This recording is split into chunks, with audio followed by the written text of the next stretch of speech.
Welcome to the next episode of So What's Next? I'm Kristen Smith. And I'm Danielle Downs. And I'm Stephanie Munoz. I am the creative director and CEO of Mpoze Fashion and the founder of Suited for Fashion.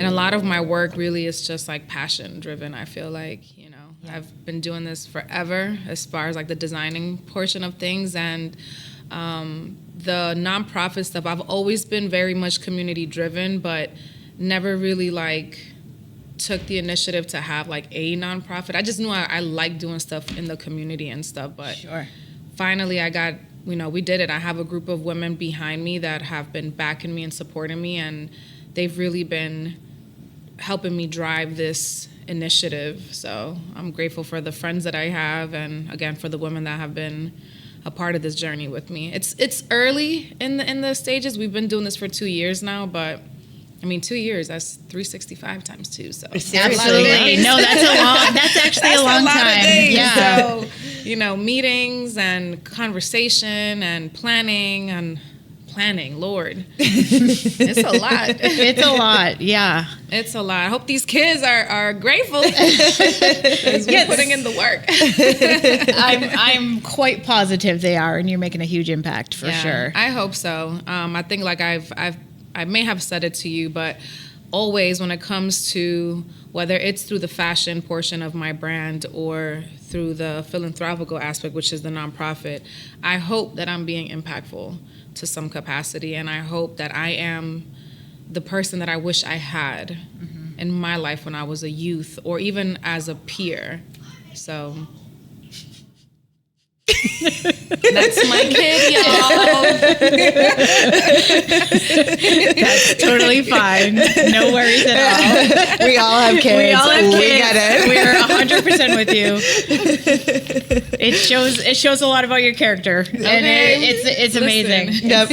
Bring her with you and show her how amazing you are. Honestly, 100%. And I bet she's so excited to be here to witness this today. I hope so. She does. She is a part of a lot of the things that I do. So I don't know what goes on in her little brain. I do ask her a lot of questions. She's 8 years old, and I do think that for an 8-year-old, I don't remember doing a lot of this stuff because I grew up in a home where my mother was working a lot. And so, if we weren't in school, I was trying to be in some after-school program or something. So this, for her, like she's been a part of, the buying my first home. She was a part of that. The signing, going to the homes, looking at them, like, what do you think? These are conversations I don't think that our parents are having with us when making some major decisions. Yeah. So, a part of like planning for the business, even when I opened up my showroom, like she was a part of that. Like, let's go look at some spaces. What do you think about that? That's so cool. Can you see mom's vision? What's your vision? And, it's nice to have her a part of that, and I want to teach her that entrepreneurial spirit, but also like ultimately like she'll decide what she wants to do. I just hope that I'm providing her the right tools and that she's going to be an amazing human being. Absolutely. At the end of the day, that's all we want. Right, that's for our kids. Exactly. Is to just be good people. Does she enjoy the fashion aspect? Like, does she have a good eye as well? 100%. Yeah. And honestly, I will say this, like, I think she really started getting into her own style.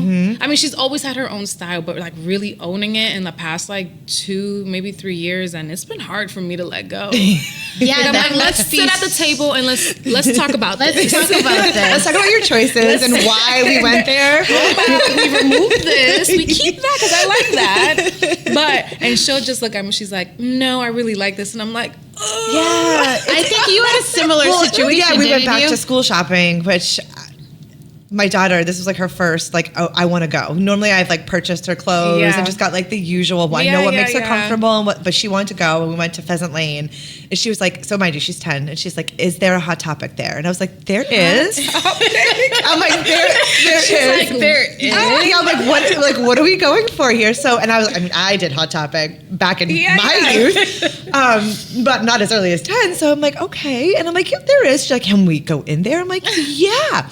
we spent most of our money in Hot Topic. And she looked like Kurt Cobain at the end of it. Honestly, like she got this orange sweater vest, which was adorable.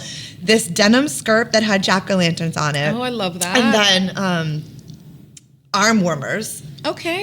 And she put it all together, and she had a t-shirt underneath, and that was it. And that was it. And she had like high socks on and Crocs. I was like, Converse probably would have worked better, but I mean, whatever. I mean, if we're gonna go with the look, let's go. Let's go. Like, she cut her hair really short, and I was like, she was Kurt Cobain. Yeah. I was like, oh my, look at what it was interesting, like me just like stepping back and being like, okay, as long as it's appropriate and you're comfortable, like let's just let's go for it. Yeah, and empower them. Go wild, I guess. She's like, is this okay? I'm like, if you like it.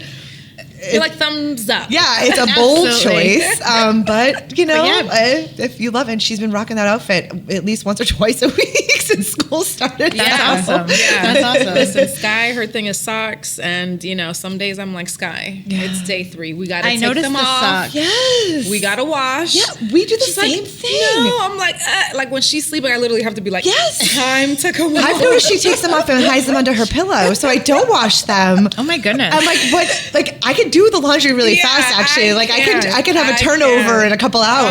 Oh, we can have these back. And she's like, but these are my Fairly Odd Parent ones. Like these are my children. Kids are wild. It's funny. So were you funny. Like that as a child? Like, did you have your own, like, is that? I did. And my mom used to love dressing me and my sister up as twins, and we're not twins. I mean, we kind of are, though. Mm-hmm. We're like 4 years apart. Okay. Yeah. But, when I was younger, I was like, I don't want her matching me. Yeah. Like I want to be my own. And it was so crazy because I hated when people like copied me growing up. And I was like, my mom was like, well, how do you plan to be a designer and a stylist and you don't like people copying you? And I'm like, Mom, like I don't mind inspiring people. I'm like, but like they don't have to wear the same thing I'm wearing. And she was just like, you're gonna have to sit there in those thoughts, because like if you're gonna inspire people, like you have to let them kind of do that. And I was like, oh my God, I need to reassess. I was like, I don't know if I like that. So how old were you, like when you really started that? Started designing when I was 8 years old.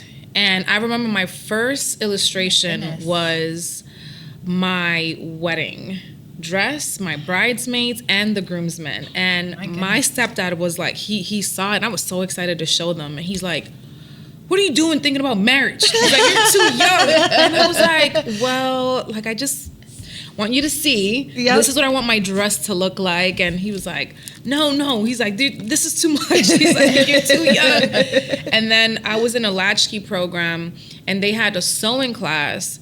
And so from like 8 until about 11, we were in this program, and I always signed up to be with this teacher because she was showing us how to hand sew. So I learned how to hand sew really early.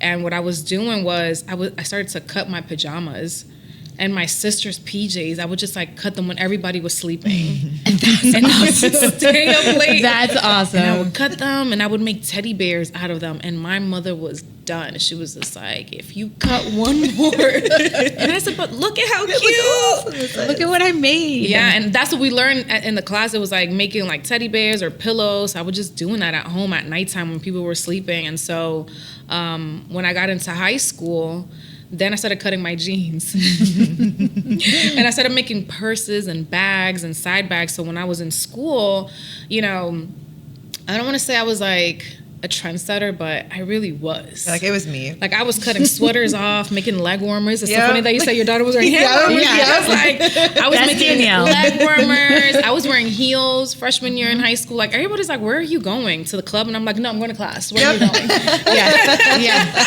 So I was doing a lot of, I think I was definitely like ahead of my own time when I was in school. And so when I was making these bags, like a lot of my peers were like, Steph, like, where did you get that? And I'm like, oh, I actually designed it. Do you want one? And they were like, yeah. And I'm like, it's $10. That's amazing. And I was like, but if you bring your own jeans, I'll take $2 off. So like, I was like, I had a small little business in high school. Now this is where my program, Suited for Fashion, comes into place. I wish that I had somebody, Sky, stop. I wish I had somebody tell me, or at least see the vision and be like, wow, you have this initiative, like, let me help you, let me guide you. Like, these are some programs you can sign up for. Oh, you're thinking about fashion and business? Like, let's see how, like, you know, we can offer you, I don't know, some kind of mentorship program or anything like that. And so a lot of that stuff was just like self-driven. Yeah. I didn't know. My father is an entrepreneur. He owns an auto body shop. But even then, it's like, I saw that, but I really didn't understand the business. Right. You know, like, I didn't really, like, get it. So I then signed up for, like, Lawrence had a program. It was called Movement City. And there was a fashion designer. His name was Heldis. He was incredible. And he helped me design my prom dress for when I was in high school. So, again, like, the program was an after-school program. I believe it was free. And so, again, with Suited for Fashion, these are the type of things that we want to be able to offer, like these free programs that have, you know, mentorship, you know, skill sets, resources, and funding. Okay. You know, I don't know. It was a lot. Yeah, so can you tell us a little bit more about that program in general? I know you did kind of a pilot program in Boston. Yep. Is that correct? Yep. Okay. And then can you just kind of tell us and tell the audience kind of how you want to move that forward, like where you want to go with that, what kind of educators you're looking for to kind of collaborate with? That would be awesome. So Suited for Fashion, it is a fashion niche program, but like we support all of the arts. Okay. Like all of the arts. And so with that, we want to be able to provide again, mentorship programs, workshops that are going to help our youth better their skill sets. We want to offer funding for like art projects because it's expensive, right? Yeah, art is very expensive. Scholarships if you choose to go to a college, because our main thing is that there are two kinds of students that live in school, right? You have your academically driven students, and then you have those that are more entrepreneurial driven, but they don't know that, but they have that. Sure. And so the arts, in my opinion, there's not enough focus around that.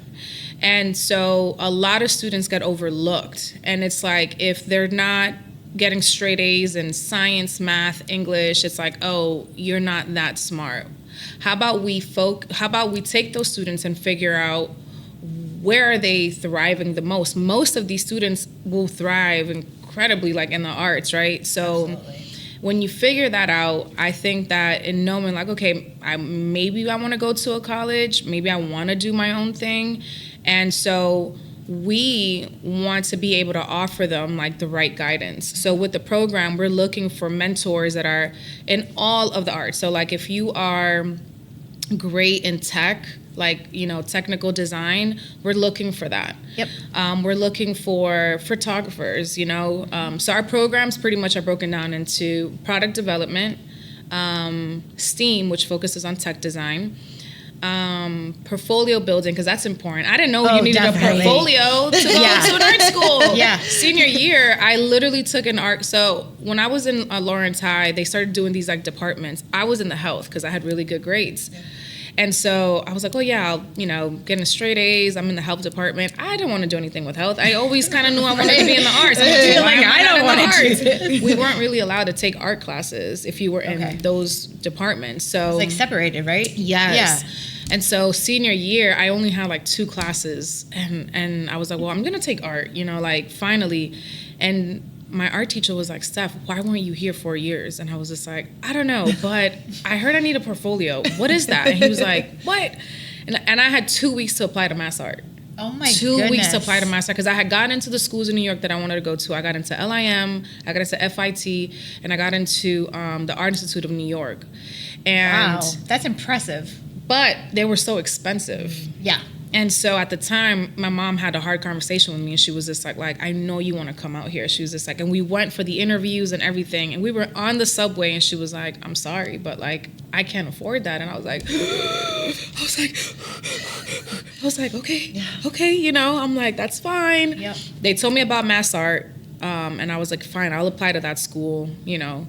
And I talked to my art teacher, and he was just like, Steph, I don't know, and I cannot guarantee that you're going to get in. And so we worked on it for like 2 weeks. He put together a portfolio for me. We submitted it, And I got in. I was just like, oh my God. I was like, I'm going to mass art. And so even that, like having a portfolio is so important. A lot of youth, maybe today they know that, but back then a lot of us didn't know that we needed that. Right. So portfolio building is important. And then creative direction. Creative direction, you have photography, you have fashion forecasting, fashion show production, styling. So we're looking for people in those avenues that are able to help. You know, the sewing, the illustration. I mean, product development is product development. Take a concept, idea, run it. Yep. And so we have mixers that we put together to kind of vet those like professionals, and we can connect them with the youth. My goal is to be the bridge so that, you know, when somebody's looking for somebody, we know exactly who we can pull from our, like, you know, network. Sure. So, Sure. How many mentors do you have already that are like signed up, if you will? So as of right now, we have about 5, and we have a lot of folks that are interested in doing that. And for us, it's like we love their initiative and they're wanting to be a part of this, but we want to make sure that they're like the right, you know, they have person. to be in it. Yeah, really in it. Yeah, especially in schools, and you know, you have to make sure you're checking those boxes. For sure. That's awesome. Have you found that the schools have been open to it? Have they, or are you getting some pushback? I think schools are excited for a program like this. I think the pushback always comes with budgets. Okay.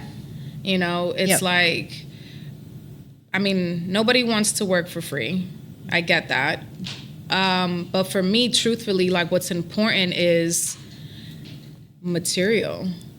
Like, I'm like, I'd rather you have the funding to be able to equip the students with the proper materials and the tools that they're going to need to have, you know, to learn and just to be able to utilize the workshops the right way in order for them to be successful. So, Yep. I don't know. Yeah. That's really it. It's the budget. Like, that's what really, like... Which is really hard in public school. Mm-hmm. Really Public hard. schools, charters, you know, everybody works under, like, a tight budget. And it always seems to happen towards the arts. Yep. Which is why even though they're giving me that pushback, I'm just kind of like, we'll work around it. Yeah, absolutely. Like, let's make it happen. And it's like, well, maybe we'll do like an after school program. And I'm totally fine with that because a foot in the door is a foot in the door. Yep. But eventually, like, the arts has to be taken just as serious as a regular academic class. And I wish that there were more performing arts schools, not just performing arts schools, just like art schools in general. If we're gonna create STEM schools, then let's create some art schools. Yep. Because those students that might not be doing well in a regular academic school are gonna be doing amazing in art schools. Absolutely. You have Boston Arts Academy, which is the only art school in Mass, really. Oh, wow. And you have to apply for it. You have to get in, and you have to live in Boston. Oh. So students in Lawrence or Lowell, which are the focus areas and with our nonprofit that we focus on, like, they can't go to that school. Right. So it's kind of like, okay. Now, do vocational schools have fashion at all? The vocational school in Lawrence, I believe, used to have it. So that's something that, like, I'm trying to tap into. Like, I want to see if they'll be open to, like, having a, you know, solid fashion program. But again, it's like, oh, we just used up all of our, you know, budget for nursing or, you know. Yep. So I don't know. But I do think that there is a need. When I ran the pilot workshop in Boston, I taught 6th through 8th graders. These kids have never in their lives touched a needle to sew, a machine. They didn't know what a pattern was. And I was able to get them to understand the structure of a pattern, you know, cut and sew, Yep. and then present it in a fashion show. That's awesome. That's really cool. So, you know, if they can do it, and our program was supposed to go 8 weeks, it got cut to 4 weeks. And we were able to do that. Wow. How many That's kids were impressive. signed up for that program? So our 6th graders were probably like, I had about maybe 5. Okay. 7th grade, I had about 25. Wow. 8th graders, I had about 15. It was a lot. Yeah. I brought in Katsidi Karande, who is one of the first African American women to come out in Glamour magazine. She's also a fashion designer. Wonderful woman, beautiful woman. And she walked in, she loves working with kids. And she was like, Stephanie, you need help. Like, there is so many students. And it was like, miss. And I was like, I know, and I'm trying to give them all. Yeah. But like at first, it started off very much like, whatever, you know, like, And towards the end of this workshop and program, like, it was like, you guys have to leave. Like, you guys have to go to your class. Like, it was like, oh, miss, but we got to finish this. And I'm like, I know, but. So they loved it. Yeah. And the principal was just so excited because I had her come in with one of the counselors for the school, and they sat in the class, and they were just like so impressed with how focused the kids were. I bet. And just how excited and like they were about like showing me something that they accomplished, and like, oh my God, I'm sewing. Like, look, this is so easy. It was just wonderful to see that, and also expose them to something completely different in the arts that they were accustomed to. Yeah, and just get them excited about it. Just something different. There is something about me, like I remember, I mean, it was 100 years ago, but home ec. Yeah. That was where I learned to sew. It's a very basic understanding that I still carry through. Like I can hem something, I can sew up a hole. That's about it. But I remember making this panda. Like that was our thing. We had like the pattern. We had to sew it up, stuff it, all that, and that's. To this day, like that was probably 6th or 7th grade. Yeah. That's what I remember, and that's how I remember. And I was like, I had that panda forever, and I mean, my mom was always sewing, but I never really learned from her, and I never. Again, I have this sewing machine that I still have no idea how that even work, but it's there. But I look at stuff and I'm like, I wish I knew how to do that. Like I had this blazer, and I'm like, I wish I knew how to cinch that up, and I could hack it. I could do something, but like having those skills so early on, like that's something that they're going to carry through and continue to carry through. And you can remember that. Absolutely. That's awesome. And you know, we are in Massachusetts, and how many fashion headquarters are out here? You have New Balance, you have Converse, you have Puma. I mean, New Hampshire's not too far, but like you have Timberland that's out there. I mean, a lot of these companies are looking for, you know, experienced tech designers, you know, illustrator. You're looking for all of that. Yep. Right. But a lot of these companies are also, they're not really necessarily hiring externally. They're only hiring internally. And so a lot of us are missing this opportunity because we might not have the skill set. So just imagine being able to have that. Yep. And, you know, if you choose again to go to school to kind of like perfect that craft and those skills, amazing. Or imagine already having it and being able to apply to those and having the relationships like, oh, you want to work in a Puma and a New Balance. Okay, cool. I have those relationships. Let me connect you. Because that's another thing that's too. Huge. It's all in who you know. Exactly. It really is. So, and there's a lot of gatekeepers. Yeah. Right. And being able to break that and offer our youth or our young professionals an opportunity to be in these spaces and in these rooms with these industry professionals is important. I wasn't given an opportunity like that, but if I could do that for somebody else, just imagine the impact that we can have. Absolutely. So, agree. No, so you did go to Mass College of Art, and can you tell us a little bit about your time there, and then kind of how that led you into your other business as well? Yeah, so I went to Mass Art. Mass Art was really cool. It was a very different experience. Again, I'm coming from a very academically driven like background, right? So I go in there and kind of like adjust into like studio times, which I don't know what that was. It's like hours of being in a room working on like art projects. I was like, wow, this is 6 hours of this. I was like, great. But being around a lot of other creatives was like super inspiring, and just being able to focus solely on that was also like wonderful. Mass Art has so many different like avenues of art that you can like tap into, things that you don't even know exist. And I think that's another part of like the arts that we don't really talk about. It's just like talking about the different like avenues that you can do. Introducing it. You know, like even when I talk to students at BAA in the fashion department, like it's not just like being a designer. Like a designer's cool. Yep. but it's also like the most expensive, and it's also it is probably one of the most challenging ones to really like be successful in. One, you're like the starving artist of the industry.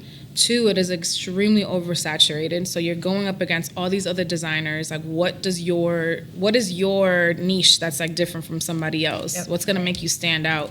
But they don't know, like, there's retail buying, there's like, you know, product development, there is merchandising, allocate, like there's so many other different things. And I'm like, you guys need to start looking into that. Because that's, if you're trying to, you know, live comfortably in life, like those are avenues that you probably want to tap into.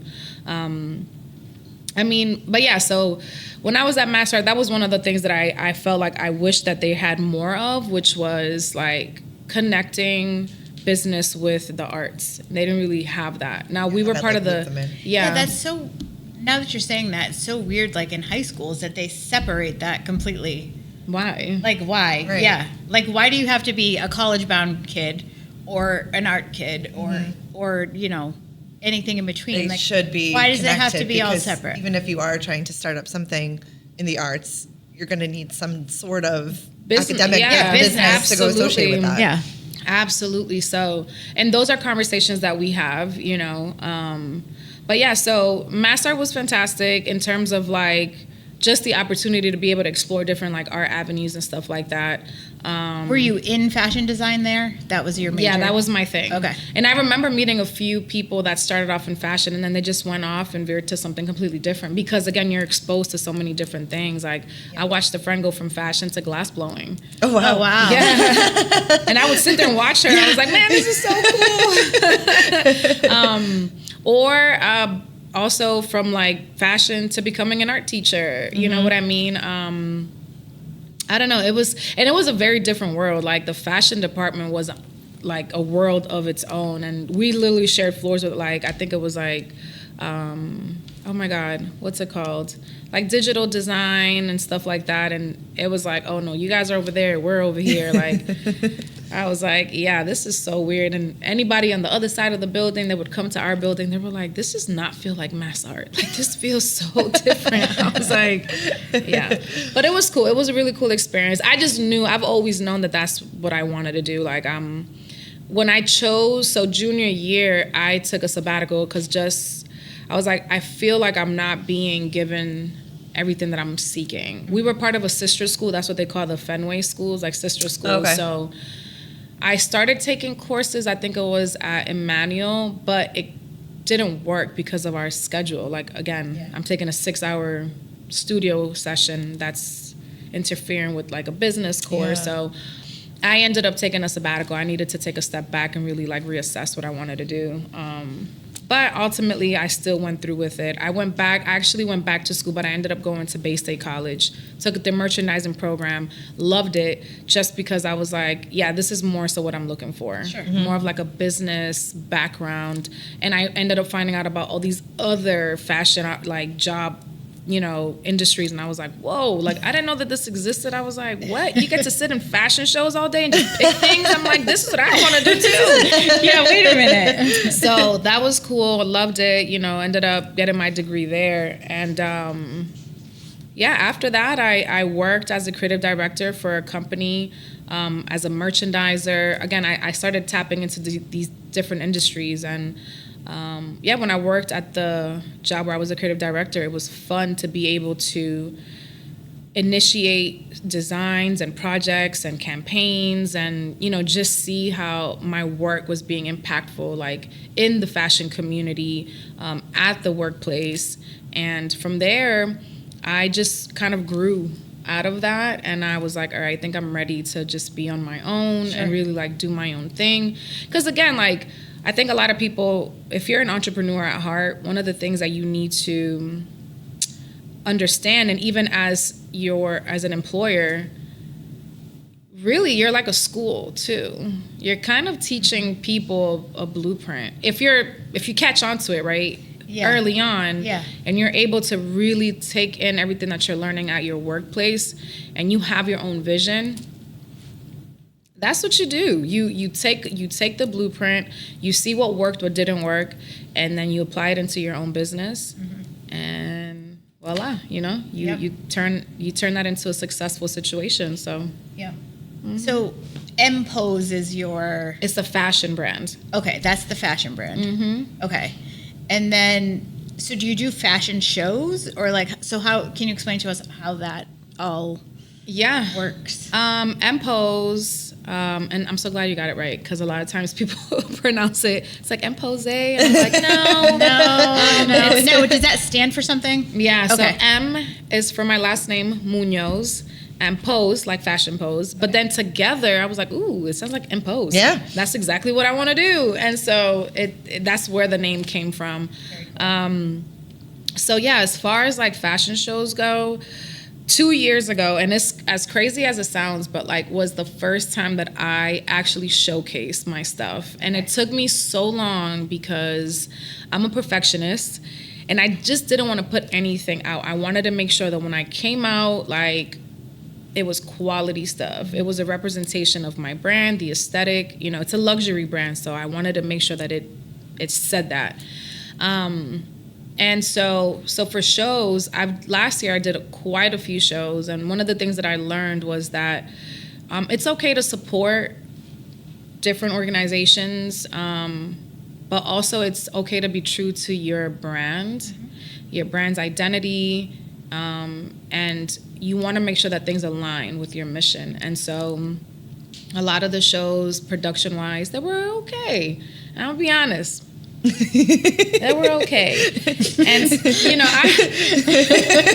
have to say it like that because I don't want anybody to feel like I'm like, oh, she's being, no, it's not even that. It's just that I worked with people that were just starting off just because I wanted to support, and I worked with productions that were incredible, and I was like, okay, I know where I want to be. Okay. I know who I want to walk for if I do shows, and I know, so my collections, I do capsule collections. So I do small collections that you're able to interchange. So every time I've done a show, my pieces, you think they're new. It's not that. It's just that I style them differently, and I'm able to interchange them. So it's oh man, this is wow. And I'm like, same thing. Yep.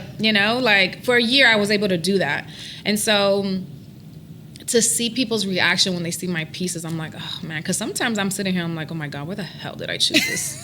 Why couldn't I just do a normal industry? Now, do you do the shows yourself or you have models? No, I have models. You have all models. Okay. Yeah. I wasn't sure how that worked. No, I really just like to be in the background, behind the scenes. Yep. I got my models, and I do casting calls. I've worked with stylists. And so, I consider myself I said creative director, I'm a designer and stylist. But I love being able to work with other stylists because they have a different eye for things. Sure. So working with them, I'm able to get them to kind of help me put together certain looks. And what else? Man, we do casting calls for models.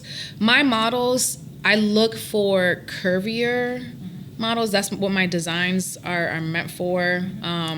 Almost like real bodies? Yes. I love that. Okay. Authentic. And I want to showcase them in a luxury way. I want to a lot of models that I've worked with have been their first time, and it's catapulted their careers, and they've been able to do other shows, and now they're like, oh man, I did this show, and I'm I'm excited for you. So we do all of that. What else?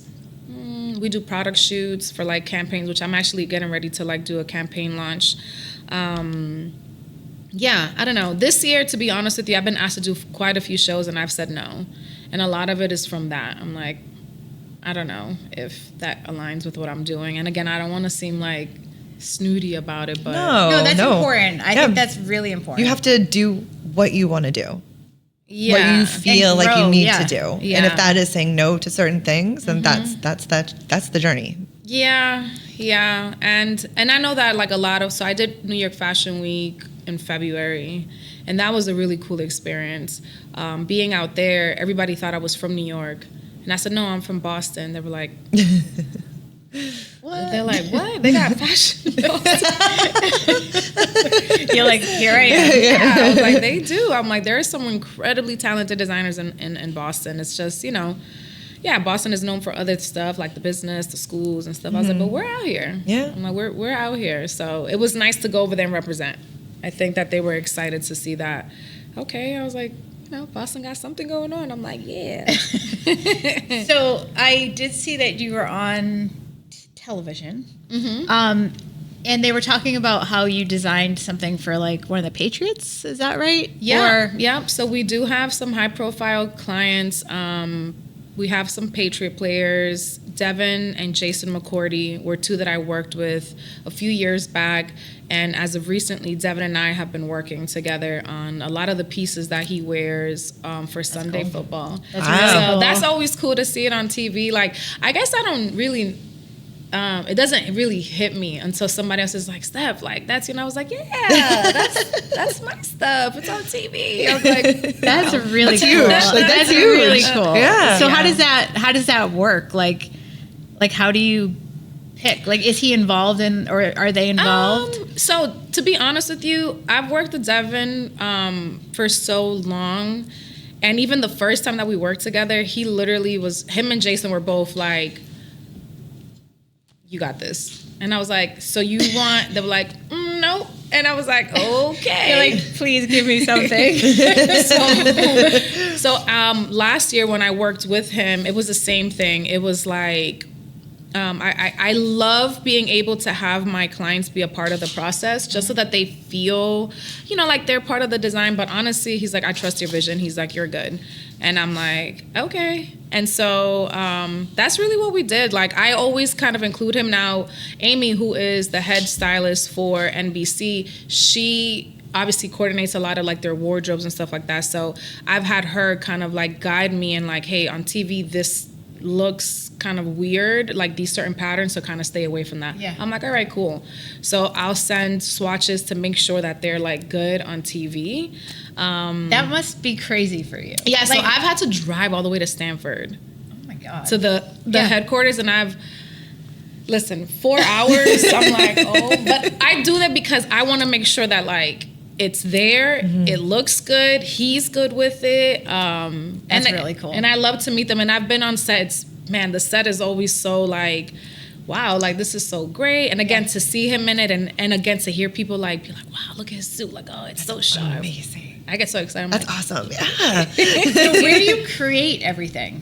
Like just at your house, or do you have like a space? So what I do years ago, I was doing the sewing, the cutting, and all that stuff. But now we're in a space where I have my tailors. We outsource our fabrics like from all over the world.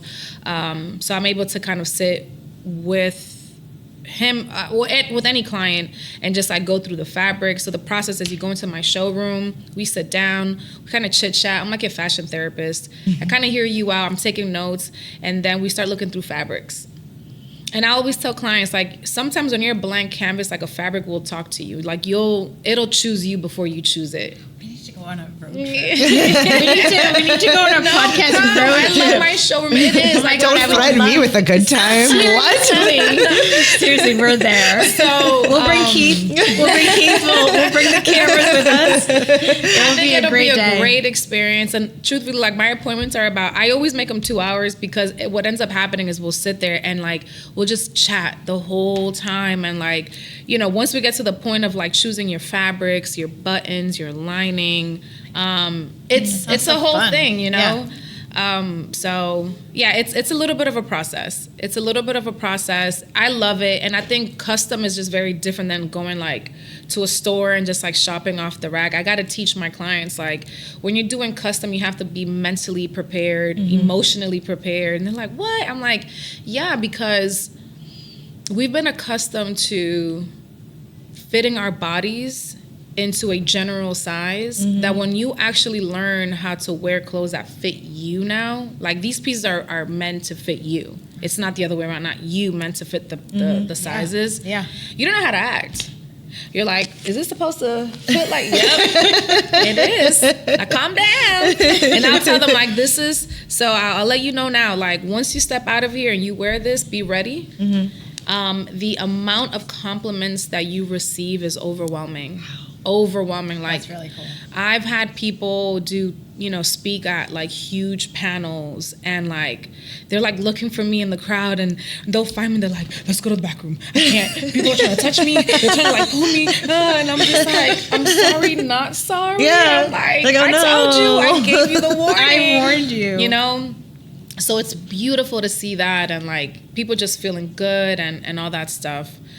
Also, backtrack with Devin, how I connected with him again was I was at a lounge in Boston, and him and his wife were there. And a lot of my relationships are built off trust. Like I make sure that like, they trust me, and two, like I'm connecting with everybody. I know that in the sports industry, it's difficult for the wives sometimes to get comfortable with another woman being around, the husbands. And I'm a woman, you know what I mean? Yeah. I wouldn't want another woman being around my man like that all the time. But I am extremely professional. Absolutely. And it's the woman that I'm mostly interested in, to make sure that like she's comfortable, you love it, because you got to see your man in it, you know what I mean? Yep. But again, because of the relationship that I have built with Devin and Jason and their wives, like it's made it so much easier. When they saw me, they were like, Steph, we're doing a show, we need you. And I was like, okay. So that's how him and I reconnected, and we started working for his show on NBC. So, but yeah, fast forward. You guys have to come see me at the show. That would be so fun. That's honestly, it sounds like a dream come true. Honestly, we'll set a date for that. Absolutely. Are you? What are your thoughts on like colors for certain people? Like I've been seeing a lot of that on like okay, hey, hold up this color. This is your color. That's not your color. Like, do you do that? Is that a thing? Is that real? Is that actually a thing? It is. You don't want to wear colors that will wash you out. You don't want to pick colors either that are a fad, that are just in for the moment. Yep. You'll regret it. So I like to push my clients to wear things that are outside of their comfort zone, but I also want to make sure that these pieces are also timeless. It's a color that you can continue to keep wearing over and over again. And also, you don't want to wear something that's going to like wash you out. Yeah. Yeah. Interesting. Yeah. And you know that with like the undertones. Yeah. Like that green looks amazing on you. I'm like, I have no idea. Like I think, like I hold up stuff and I'm like, that it looks good because fine. You have that olive undertones. Yep. Like you have like pink and olive undertones. So like colors like that would look really good on you. So the more you know. So do you mostly do like just high end like suits and stuff like that, or do you do like everyday clothing?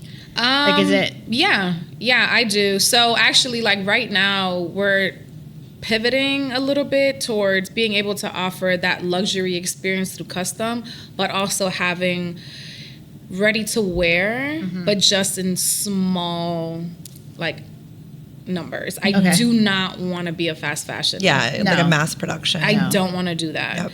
I still want to be able to kind of feel like exclusive, limited, once the pieces are done, that's it. But I do want to offer more ready to wear stuff, and on that aspect of things, I'm excited to kind of like tap into that. I think people will really love what I have. And we're also going to be doing like evening gowns, which I just started like putting out slowly, and everybody's excited for that. So I'm excited to showcase that. That's amazing. That's very cool. Yeah. So do you have any designers that like you kind of grew up like looking towards, or like, I know it's not kind of like that, like you have your own thing, but was there anyone that to be honest with you, when I was at Mass Art, everybody was like, oh my God, I'm watching like Project Runway. Did you? I'm like, I don't watch that show. No offense. I think it's wonderful. Oh, yeah, but you're your own person. But I would do that because I noticed that people get influenced by certain looks or designs. And even with like designers, I don't know. I didn't really have one. There's maybe two designers that I can truthfully say, well, growing up it was one. It was Oscar de la Renta. And he was fascinating in the sense that like his dresses were just so beautiful, but also he was Dominican. I'm Dominican. Okay. So I feel like I connected with him because of that. Sure. Outside of that, to be honest with you, no. And today, there's so many now designers that I admire, and I love their, you know, their techniques and just like how they approach certain looks. One of them in particular, though, is Tom Brown. Okay. We both design that suit, but we also approach it in a very different way. Like, he's not very like traditional with how he designs it. I'm not traditional with how I design it. I can be, I'm sure he can too. So we're both very creative in how we approach it. And yeah, I love Tom Brown. He's amazing. I kind of want to know the difference between, like, is there three main things, like the Tailored for Success and then the Suited for Fashion and then Mpoze? Are those like three separate entities? Like, one's a nonprofit, one's a like, or are they kind of all work together? I think they're all under the same umbrella. Okay. So Mpoze Fashion would be like the main branch, right? This is where everything is kind of like birthed at. Yeah. Suited for Fashion is the extension. Okay. Tailored for Success is the workshop underneath Suited for Fashion. That's what we call the workshops. Okay. Okay. And do you ever do workshops for adults? I have. We could get in on that. I have. I've done pattern drafting with them, and we've like designed. Maybe we could like, do tote something bags. here. That would be cool. I would love that. That'd be really fun. We could do, because we have a series called So What's Your Story? And it's similar kind of to the podcast and talking about, you know, your journey and your success, but it's on site here, and we invite people in. And Love that. That would be pretty cool to share your story and give some tips. Yeah. That would be fun. Yeah, absolutely. Yeah, let's talk about that more. That would be awesome. Okay, I love that. Yeah. Let me know. Yeah, we'd love to introduce you to more people. That would be really cool. And I could use, you know, I think fashion, and I think we talked about this when we talked on the phone, is like, I really like what you said about everyone trying to fit into these store-bought items. And I know myself, I'm short, everybody's built just different. And I struggle, like, literally I was on Stitch Fix like yesterday. I was like, what are you buying? I'm like, I need a stylist. Like, I'm not like Danielle can go into Marshalls and buy a million things that all look fabulous on her. And I go in there and I just stand there like I don't know what I'm doing. Though. I do not know what I'm doing with fashion. Like, I tried have to go together no idea. A couple of times, especially like for like holidays and stuff, like when we have holiday parties. I'm like, but the last time we went, it was just like bare bones because we waited way too long.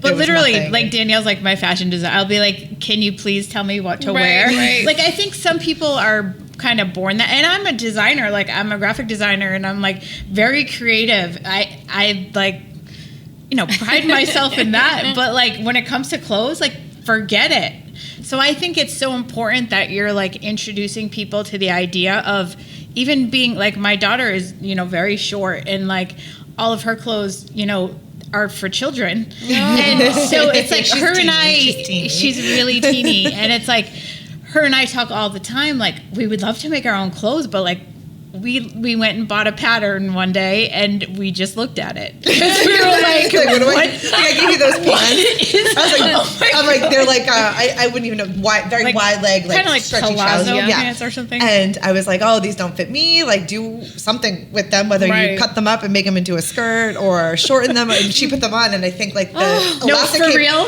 It was up to here. I was like, you can make a dress. There you go. Yeah. And then my daughter, I put both the legs on, but I pulled it all the way up. And then I brought it home, and I'm like, oh, Danielle bought these. They were super cute, like adorable. Yep. And she put her whole body in one leg. So she's like, it really is a trip. It was very funny. It is like going into someplace like Marshalls, it's very overwhelming because it's just racks upon racks upon racks upon racks. And like, I know what kind of style maybe I'm looking for or whatever, but it is overwhelming, and it sounds silly, but you have to be in the right mindset to go into a store like that and have the patience. And Because it's not like, sometimes it's not a fun experience, especially if you need something or for a specific occasion. And honestly, like, and I have ADD, and I'm like, I can't do this right now. Sizes are not the same for women. No, they're not. Again, like, you know, for a man, it's if you're a 34 pant, you're a 34 pant. Yep, and that's across it. the board. And that's it. And it's so easy. Like, you can just be like, oh, that's it. I don't need to try that out. What do you mean you don't need to try that on? Yeah. Yeah, because a 29 Levi is not a 29 another brand. No, like, it's just so, that's what I tell folks. I'm like, when I measure them, I'm like, I just want to let you know, these are real numbers. Yes. What you buy off the rack is not a real number. Right. It's just a size 8 Old Navy is not anything. It's not. just it's like a made up.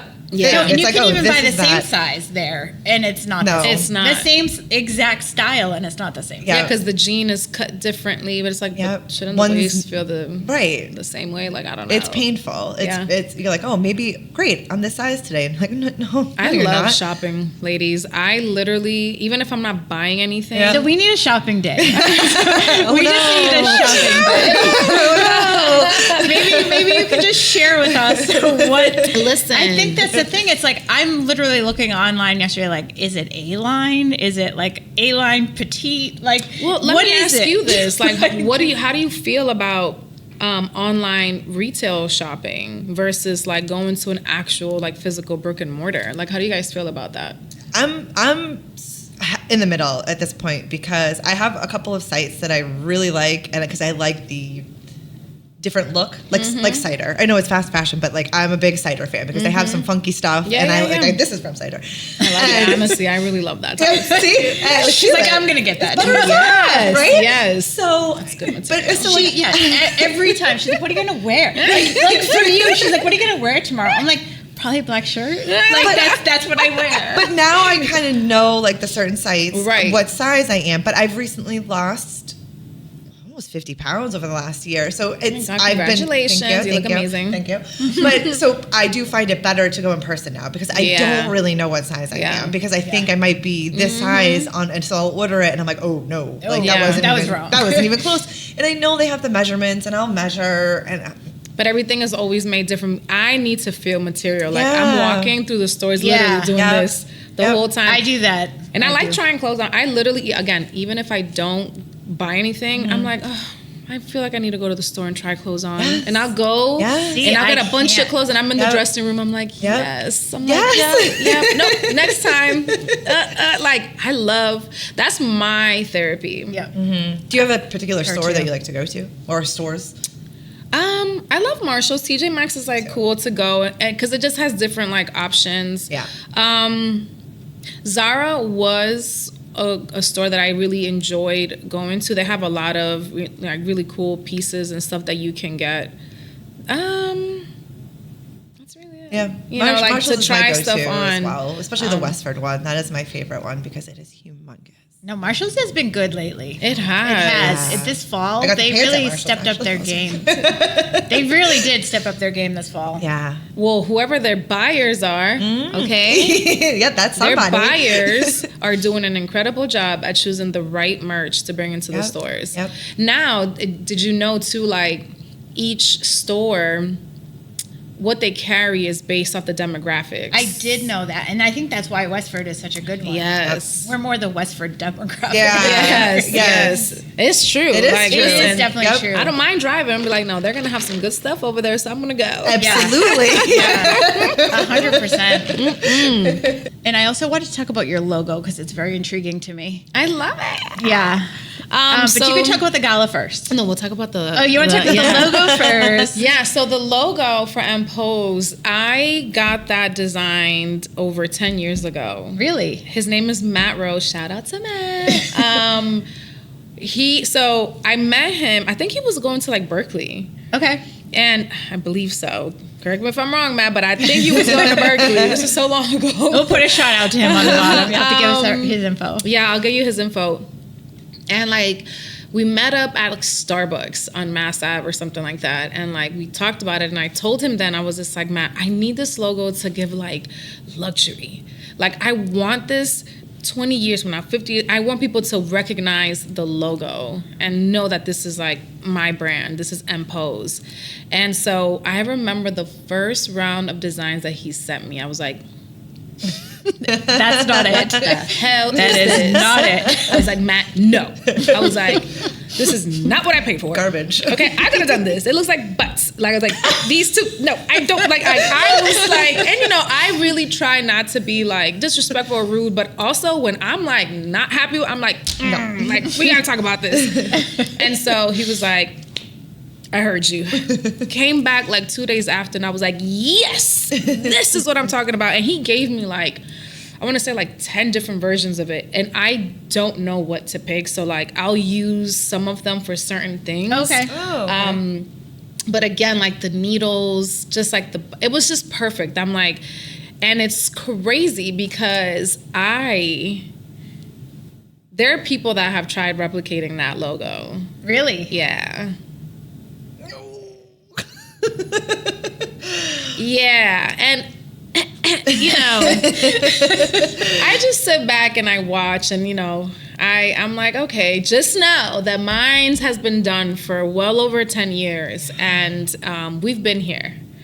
And so, yeah, when he did that, I was like, he did that, and I mean, it's worked. And it's crazy because last year, I had somebody tell me that like I needed to change the name of my brand and I needed to do A, B through C. And I was like, I'm sorry, that's not what this conversation was originally for. Goodbye.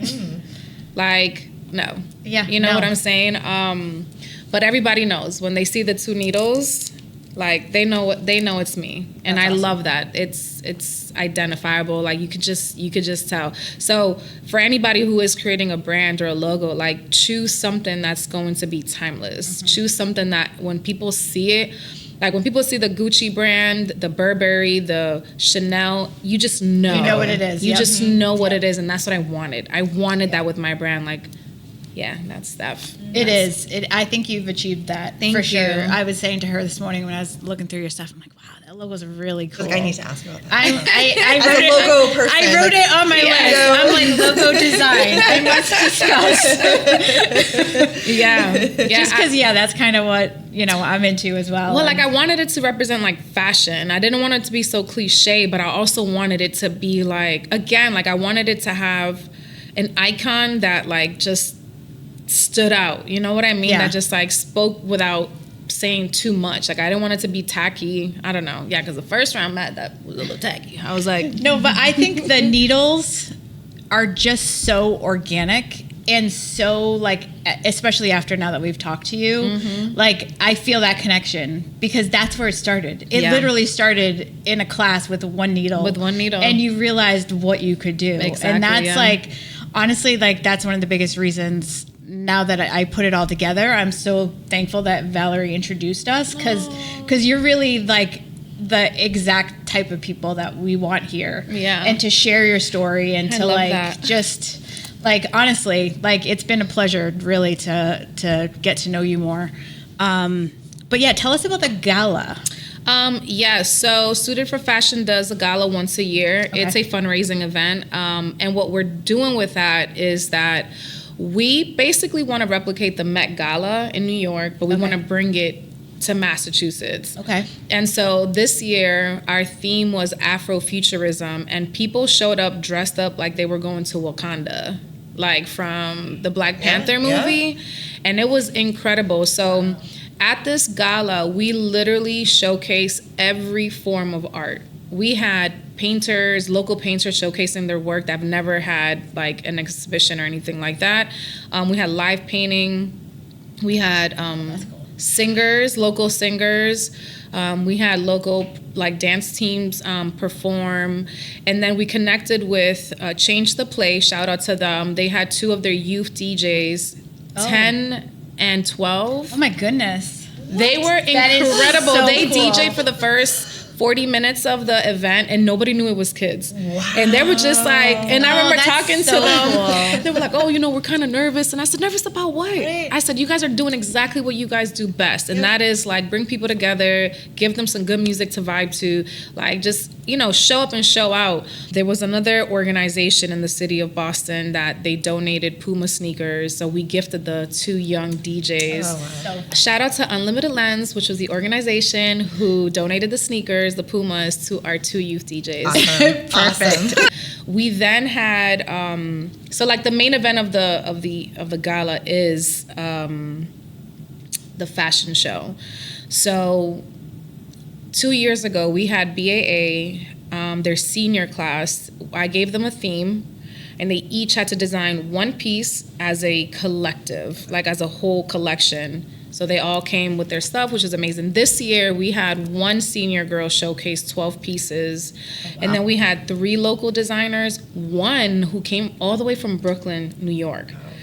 And I was like, oh, you're coming from New York? Listen. So that's kind of far. I was just like, you know, we would have to think about like accommodations for you to stay. And I was just like, I don't know if we have the budget for that right now. She was like, oh no, it's perfectly fine. Like, I want to be a part of this. I'll figure it out. And I was like, are you sure? I was like, all right, well, if you want to be a part of it, that's totally cool. That's really cool. We had some incredible designers show out. And again, a lot of what we do is to provide platforms and expose them to a new network of people, opportunity. And our guests just like loved it. We had vendors that donated their services, which was incredible. Like our lighting team, amazing. Again, I'll give you the name, but they were amazing. You know, the caterers, the space, everything just worked out so wonderful. And we're always so grateful for all the people that supported us and helped us in that. So this year, next year's event is also going to be in April. We're thinking about doing it in April. We have a new theme. I can't say it yet, but it is going to be fabulous, and I would love for you ladies to go. Oh my goodness! Yes, yes. No, I was going to ask, like, is it something that we could go to? Because I would love. Absolutely, it's open to anybody and everybody who wants to be a part of that and experience it. Because again, like we don't really have a lot of that in our city.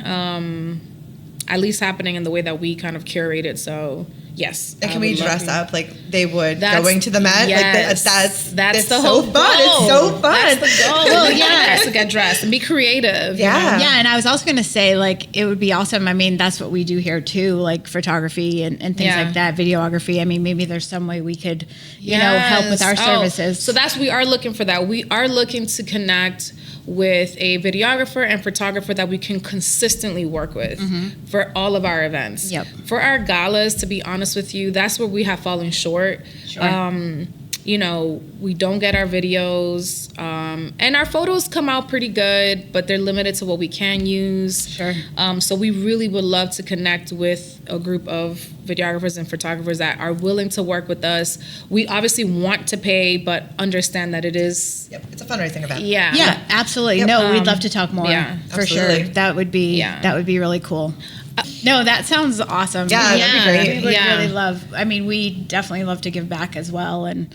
Thank you. Yeah, that would be wonderful. Yeah, that would be amazing. So we're definitely looking for that, and you know, volunteers for the day of. We have a lot of people that love to volunteer the day. They just want to be a part of it, but also like, you don't have to pay for a ticket. You know, you can just come in and be a part of the show, and also get to know the people. Like our hair and makeup. Amazing. And we love, like, they always say this, like, they're like, working with you guys has always been so great. Like, you feed us, you know, you always make sure that we're good. Like, we want to make sure that everybody who's a part of it is, you know, they feel seen, they feel valued, because we want them to come back and work with us. And I think that's important. Oh, that's huge. When people see this, is there a good avenue for them to reach out if they do want to volunteer? Yeah, absolutely. You can reach us through our social media handle, which is Suited for Fashion, or you can go to suitedforfashion.com, and then there's a portion at the bottom where you can sign up for volunteer work. Okay, awesome. Yeah, we'll put that. Perfect. To be a mentor, to be part of the board, you know, to some capacity, just be part of the committee and something like that. So right now, we're looking for committee members to be part of like the fashion show production. So you'd be working with me on that. We have an event committee. So that pretty much oversees the entire like production of the show or of the day. We have a fundraising committee. They are incredible. Like, we had so many in-kind donations from so many local vendors. It was like, I mean, we still have stuff that we like are trying to give away. You know, because it was just so much. So perfect, awesome. So, in the spirit of our podcast called "So What's Next," what is next for you? What's coming down the road? So for Mpoze, I am working on a 20 to 25 piece collection, which I am going to be putting together a show. Not even putting together a show. I think I'm going to showcase that at the gala next year. Very cool. So I'm really excited about Yeah. that. Yes. We're there. Although you guys will have to help me find something to wear. We will. We'll have to go shopping first, I guess. No. You have to just be open and willing to walk into that space of, boldness and confidence. And that's what she always says to me. She's and like, especially for something like that, too. Yeah. Like, get this. I'm like, It's maybe not going to be like what you're accustomed to, but a lot of the things you'll see that night, you're going to be like, oh, yeah, that's fine. I'm totally fine. I'm ready. I'm ready for it. It's a whole new era. So there's that right there that's happening. And also, with Suited for Fashion, we have been connecting with other organizations in the city of Boston, Lawrence, and in Lowell. And look out for us. We're going to be piloting a lot of our workshops, whether it's in an after-school program or in collaboration and partnership with another organization. So. Yeah, awesome. Wonderful. Well, thank you for coming. Thank you for having honestly, me. This was very, very heartwarming. Yeah. All the stuff you're doing, and it's exciting. It's something different for us, certainly. So it was awesome to have you on. I hope you enjoyed your time. I did. You guys are wonderful, and continue to keep doing what you're doing with this. This is amazing. Thank you. Yeah. Thank you.